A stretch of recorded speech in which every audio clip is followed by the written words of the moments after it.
And this has been a little bit of a conversation about Major League Baseball and a salary cap, right? I think that's been more and more of a conversation. Jeff Passan was on foul territory, and I want to play this for you guys. I want to look at some of the comments that are on this, get people's thoughts of what some of the comments are about should Major League Baseball have a salary cap? Because potentially there could be a lockout coming in December of 2026, and that's part of the conversation. Baseball, so you know, is the only major North American pro sport without a salary cap. So something to keep in mind there. What would be the advantage of having a salary cap? It's really two things. You want a bottom and you want a top. You want to have more teams. You don't want to have this disparity like you do right now in baseball. And you also don't want to have teams not spending anything, because there's definitely some teams that do that as well. Take a listen, part of what Jeff Passan is saying, and then we'll look at a couple of the comments, and I want to read some of the people's thoughts. Take a listen. Because if they do push for it, we're not going to see baseball like that. I hope they don't push for it, because if they do push for it, we're not going to see baseball like that. That's what this comes down to. And it's going to be a real window, I think, into Major League Baseball and into its owners and into the league's priorities and visions for the future, just how hard they lean into the idea that a salary cap is a must-have this time around.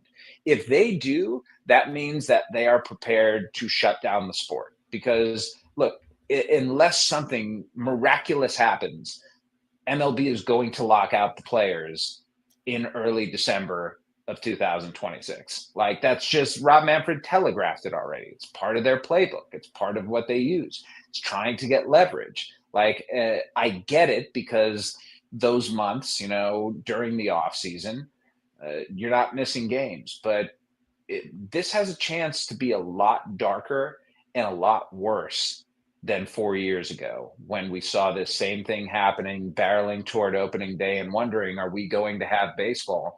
And I just wonder, and I look forward to asking owners this going forward. I feel like there's positive momentum in the game right now. I feel like baseball is in a pretty good place. The pitch clock worked. ABS challenge is. I'm going to pause it here real quick here, because he goes kind of a little bit. And then there's a quote here. Is it worth to take a great era of MLB that we are in the midst of right now and absolutely torpedo it in pursuit of financial gains? All right. Let's get everybody's kind of thoughts on this. And I'm sure there's, a lot of people here that have big NBA fans. I'm sure there's a lot of baseball fans as well. So we'll accommodate to this as we go here. So here's what I'll say. A lot of this conversation, I think if you said, what is the root of all this and why would Major League Baseball need a salary cap? Okay. I don't think you need to get into,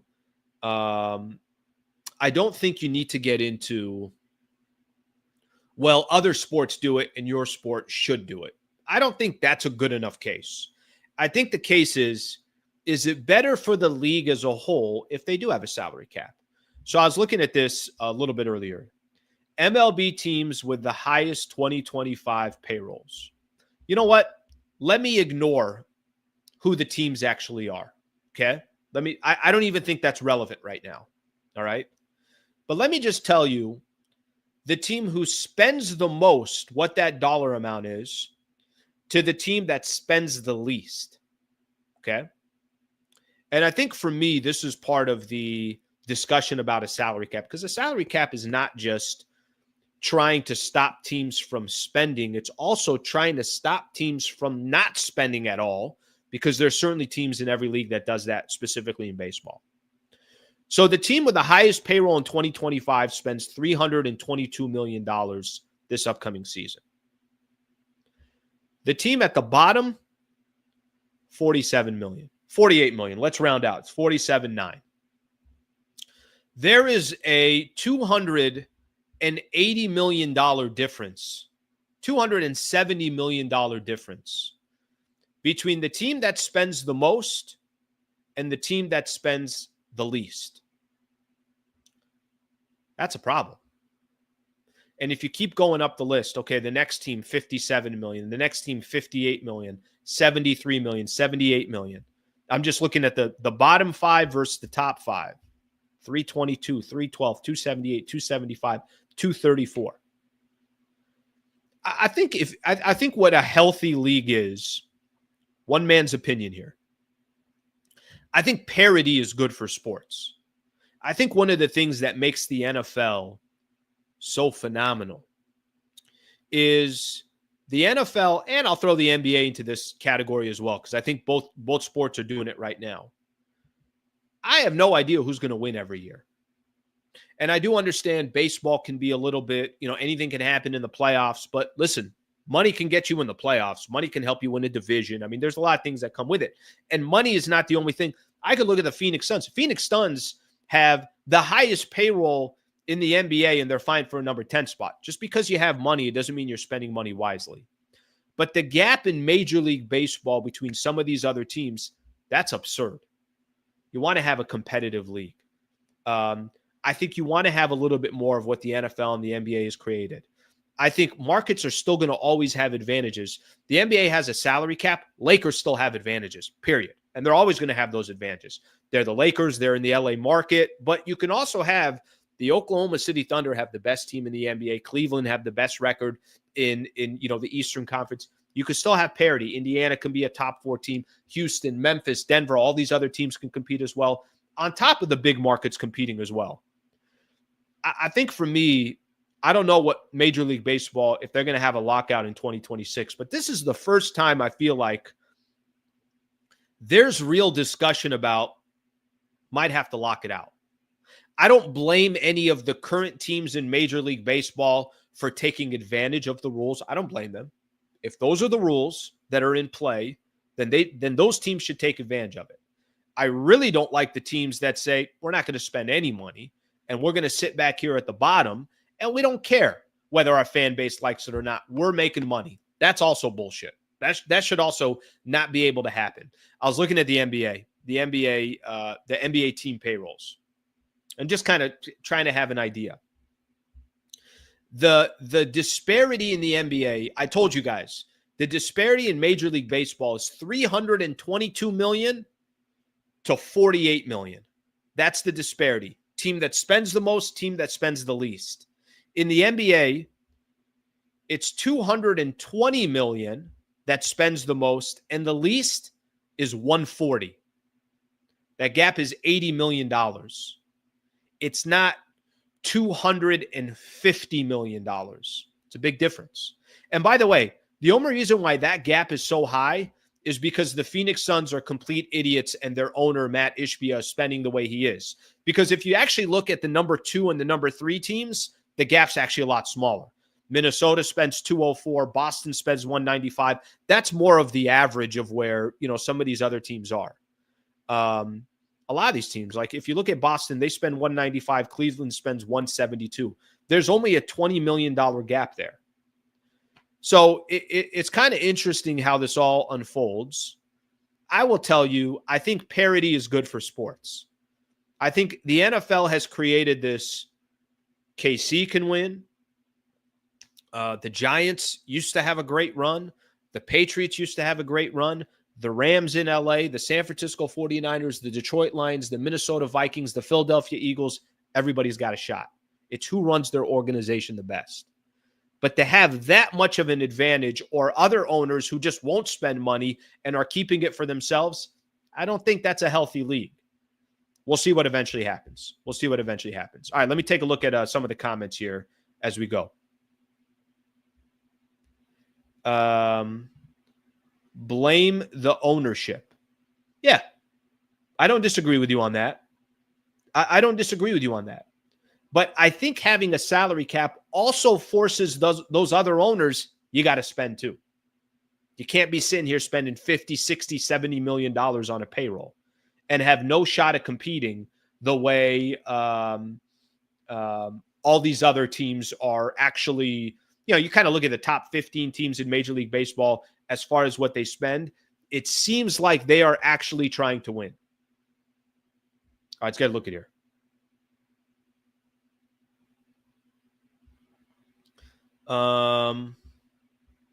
They need a floor, not a cap. Every owner is billionaire. Sorry, just don't spend the money. Or some just don't spend the money. No, I think a cap is important too, because I don't think all markets are created equal, and not all TV deals and everything else are created equal as well. They're just not. So I think you need a floor, but I also think you need a ceiling as well. Highest payroll doesn't guarantee a chip. You're 100% right. You're 100% right. But let me tell you what the highest payroll will guarantee you. You're probably going to win the division. You're definitely getting in the playoffs unless you got, crazy injuries that happen. You're probably getting a first round bye if you get in there, which means you don't have to play in that divisional series, which means you're going to have, or that wild card series you can set up for the divisions. Guys, money doesn't guarantee you anything, but money definitely helps. I love those people that say, like, you've seen some of those quotes here, like, money can't buy you happiness, 100%. But money can put you in a phenomenal position to try to gear you and your family towards whatever it is that you're looking for.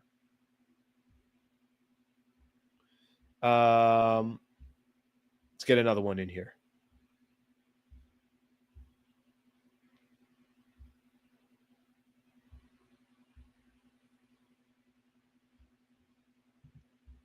Dynasties are good for baseball and basketball. Football is driven by gambling. Football's king. I don't know what you want me to tell you. They're just king, period. There's no other way to look at it. They are king.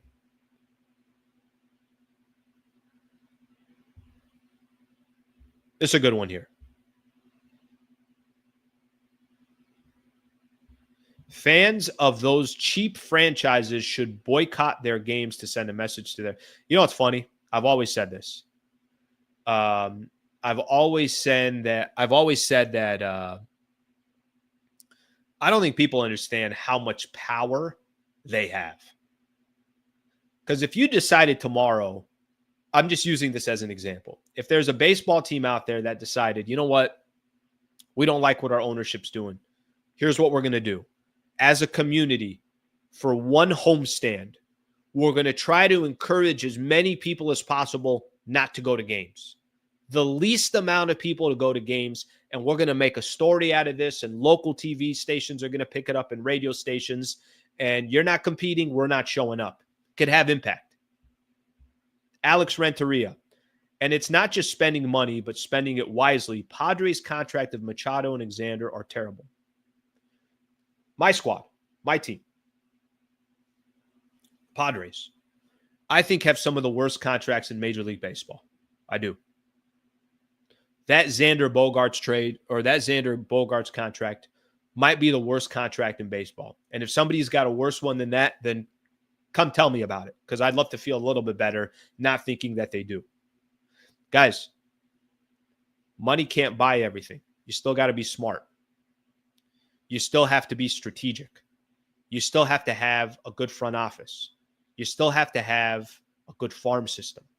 I think sometimes people, they take my point on the salary cap. I don't think they take it the way I'm trying to refer it to. There are teams in baseball right now that don't have all the money in the world, and they're still really good organizations. Tampa Bay, St. Louis in the past. Atlanta, I think, has been a phenomenal organization. Maybe Atlanta, that's a larger market. Maybe that's not the best example that I can give. And there's other teams that are in bigger markets, and they suck. You still got to run a good organization. You still got to run a good team. Money isn't going to guarantee you everything. Of course it's not. So I'm not here to try to tell everybody that it just comes down to that. But you can't have $325 million and $50 million. You just can't. That's absurd, in my opinion. And not all markets are created equal. All right, thank you very much for watching the clip. Just want to give a shout out here to one of our partners, the Wallace Firm. They are official injury attorney of the Sliwa Show and Hoops Talk, the entire channel. If you are ever in a need, and I hope you're not, but some type of serious injury with yourself or a family member of yours, I would like to personally help you. by introducing you to the best in the business, Brad Wallace and the Wallace Firm. Also got a URL out here that you can use as well. Just go to wallacewins.com/Sliwa. Thank you for their partnership, and thank you for being a part of the Sliwa Show.